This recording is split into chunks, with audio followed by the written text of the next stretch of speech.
Bonjour, je suis Jean-Yves Arrivé, psychologue, consultant RH et coach. J'interviens au Maroc, en France et en Tunisie. Et aujourd'hui, je vais parler avec vous de l'intelligence émotionnelle et de ce qu'il conviendrait de faire pour s'améliorer dans ce domaine. Se taire. Ça vous paraît curieux peut-être comme conseil, mais ce que je veux mettre en évidence, c'est le fait que l'écoute doit être la première manière d'accompagner une personne qui est dans ses émotions. La laisser s'exprimer, l'écouter, c'est lui donner la possibilité de baisser en intensité émotionnelle, de se calmer de manière à enchaîner de manière plus posée. Reformuler, parce que la reformulation, c'est une possibilité de restituer à votre interlocuteur le sens de son message en enlevant l'intensité émotionnelle. Quelqu'un qui a dit « j'ai l'impression qu'ici personne ne m'écoute », je peux lui reformuler qu'il a l'impression de ne pas être suffisamment reconnu et entendu sur un ton très calme.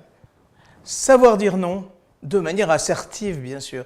Il ne s'agit pas d'agresser l'autre, il s'agit simplement d'être capable d'exprimer le sentiment que l'on a, le fait que quelque chose ne va pas être possible ou va être difficile, en l'argumentant et en essayant de l'exprimer d'une manière non agressive, très calme. Reconnaître ses erreurs. Il arrive parfois que les émotions chez l'autre soient dues à un comportement ou à une initiative que l'on a prise et qui a dérangé, qui a blessé, qui n'a pas plu. Pourquoi ne pas dire qu'effectivement on aurait peut-être pu le faire autrement? Cela va dédramatiser la situation et on peut repartir sur un bon pied d'égalité dans l'échange. Lorsque la personne est en colère, elle est plutôt dans la négative. Je ne suis pas content, ça ne va pas, je n'accepte pas que, etc.